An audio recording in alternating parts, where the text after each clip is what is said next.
ناظرین و سامعین، السلام علیکم۔ آپ کا ہمارے ATR اردو چینل میں خیر مقدم اور استقبال ہے۔ آج ہم آپ کے سامنے اردو افسانے کا ارتقاء اس کے سلسلے میں بات کرنے والے ہیں۔ اردو افسانے کی تاریخ ہے، اس کو اگر آپ سمجھتے ہیں تو بہت ساری چیزیں اس سے پوچھی جاتی ہیں، بہت سارے کوشچنس ہوتے ہیں، وہ آپ کے سالو ہوں گے۔ تو مختصر افسانہ مغرب کی پیداوار ہے، یہ آپ جان لیجئے کہ جو مختصر افسانے کی تاریخ ہے، جو اردو افسانے میں اس کی ابتدا ہوئی ہے، یہ مغربی ادب کی دین ہے۔ اسی کو دیکھ کر اردو میں لکھا گیا، وہاں پنپنے کے بعد ہی یہ ہمارے ملک میں درآمد کیا گیا۔ یہ سمجھا دیا کہ وہاں پر پہلے لکھے گئے، اس کے بعد ہمارے ملک میں اس طرح کی چیزیں آئی ہیں۔ 19ویں صدی کے آغاز میں امریکہ کے ایک مصنف واشنگٹن ارون نے اسکیچ بک لکھ کر اس صنف کی بنیاد ڈالی۔ یاد رکھیے گا کس نے بنیاد ڈالی ہے؟ امریکہ کے ایک مصنف ہیں واشنگٹن ارون نے، اور انہوں نے کیا لکھا؟ اسکیچ بک، اور پھر اس صنف کی بنیاد پڑی ہے۔ اس طرح سے اس کے بعد نیتھنل ہاتھارن کے ہاتھوں اس نے فروغ پایا۔ یہ یاد رکھیے گا، نیتھنل ہارن تھا، ان کے ہاتھوں اس صنف کو ترقی ملی ہے۔ ہاتھارن نے ان کے بیان کی ندرت اور حسن کاری کو افسانے کی بنیادی شرط قرار دیا۔ بیان کی ندرت اور حسن کاری کو افسانے کی بنیادی شرط کے طور پر پیش کیا۔ ایڈگرلین پو نے بھی افسانے کی تاریخ میں تیسرا اہم نام ہے۔ پونے کا بھی افسانے کی تاریخ میں تیسرا اہم نام لیا جاتا ہے۔ انہوں نے وحدت تاثر اور ہم آہنگی کو افسانے کے لیے لازمی ٹھہرایا۔ جلد ہی یہ ادبی صنف ہر طرف مقبول ہو گئی۔ امریکہ، روس، انگلستان اور فرانس میں بڑے بڑے افسانہ نگار پیدا ہوئے۔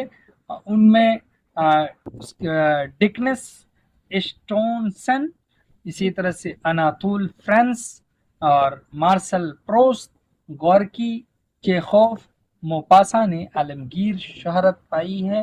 اردو افسانے کی تاریخ سے پہلے انگریزی افسانے کی بات یہاں کر رہے ہیں، اس میں جن لوگوں نے شہرت پائی۔ 20ویں صدی سے ہمارے ادب میں مختصر افسانے کا وجود نہیں تھا، یعنی اس سے پہلے اگر آپ تلاش کریں گے تو کوئی وجود نہیں۔ 19ویں صدی کے شروع میں قصص مشرق کے نام سے ڈاکٹر جان گلکرسٹ نے ایک کتاب تیار کی تھی، جس میں اس زمانے کے چھوٹے چھوٹے قصوں کو جو عوام میں مقبول تھے جمع کر دیا تھا۔ مولوی نذیر احمد نے بھی بعض چھوٹی چھوٹی کہانیوں کو اثر نو لکھ کر منتخب الحکایات کے نام سے پیش کیا تھا، مگر ان دونوں کتابوں میں جو چھوٹے قصے شامل ہیں وہ مختصر افسانے کے ذیل میں نہیں آتے۔ راشد الخیری اور سجاد حیدر یلدرم کو بعض اصحاب نے اردو کے اولین افسانہ نگار کہا ہے، بعض لوگوں، لیکن فنی نقطۂ نظر سے جائزہ لیا جائے تو پریم چند اردو کے پہلے افسانہ نگار قرار پاتے ہیں۔ اگر فنی نقطۂ نظر سے آپ غور کریں گے تب ان کا نام آئے گا۔ انہوں نے اردو افسانے کو مستحکم بنیاد عطا کی ہے، دیہات کی زندگی اور دیہات کے مسائل کو افسانے میں جگہ دی ہے، حقیقت نگاری کی روایت قائم کی اور سیدھی سادی زبان کو وسیلہ اظہار بنایا۔ تقریباً اسی زمانے میں نیاز فتح پوری، سلطان حیدر جوش اور مجنو گورکھپوری نے بھی افسانے لکھے، مگر ان کے افسانوں پر رومانیت کا غلبہ ہے۔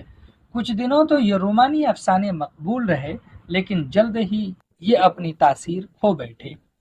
ادھر عالمی بڑی بڑی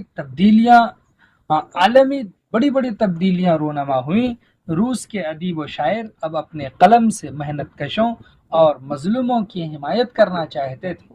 1936 عیسوی میں ترقی پسند تحریک کا باقاعدہ آغاز ہو گیا۔ اس تحریک کو پنڈت نہرو جیسے عظیم مدبر و سیاسی رہنما، مولوی عبدالحق جیسے بزرگ ادیب اور پریم چند جیسے فنکار کی حمایت حاصل تھی۔ اسی زمانے میں افسانوں کا ایک مجموعہ انگارے شائع ہوا۔ جب اس کی ابتدا ہوئی اسی زمانے میں اس میں رشید جہاں احمد علی، سجاد ظہیر اور محمود الظفر کے افسانے شامل تھے۔ کس میں؟ انگارے میں۔ انگارے کے افسانہ نگاروں نے ایسے موضوعات پر قلم اٹھایا تھا جو ابھی تک ادب کے دائرے سے باہر تھے۔ یہ فنکار حقیقت نگار تھے اور سماج میں تبدیلی کے خواہاں تھے۔ حکومت کو ادب میں انقلابی تبدیلی برداشت نہ ہوئی اور کتاب ضبط کر لی گئی۔ کون سے؟ انگارے۔ مگر اس کے اثر سے ادب میں جدید رجحانات عام ہو گئے۔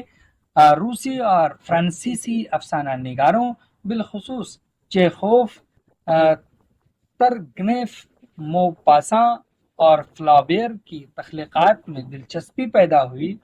اردو افسانے میں بھی موضوعات کا دائرہ وسیع ہوا اور مختلف اسالیب وجود میں آئے۔ اردو میں افسانہ پڑھنے اور افسانہ لکھنے کا شوق عام ہوا۔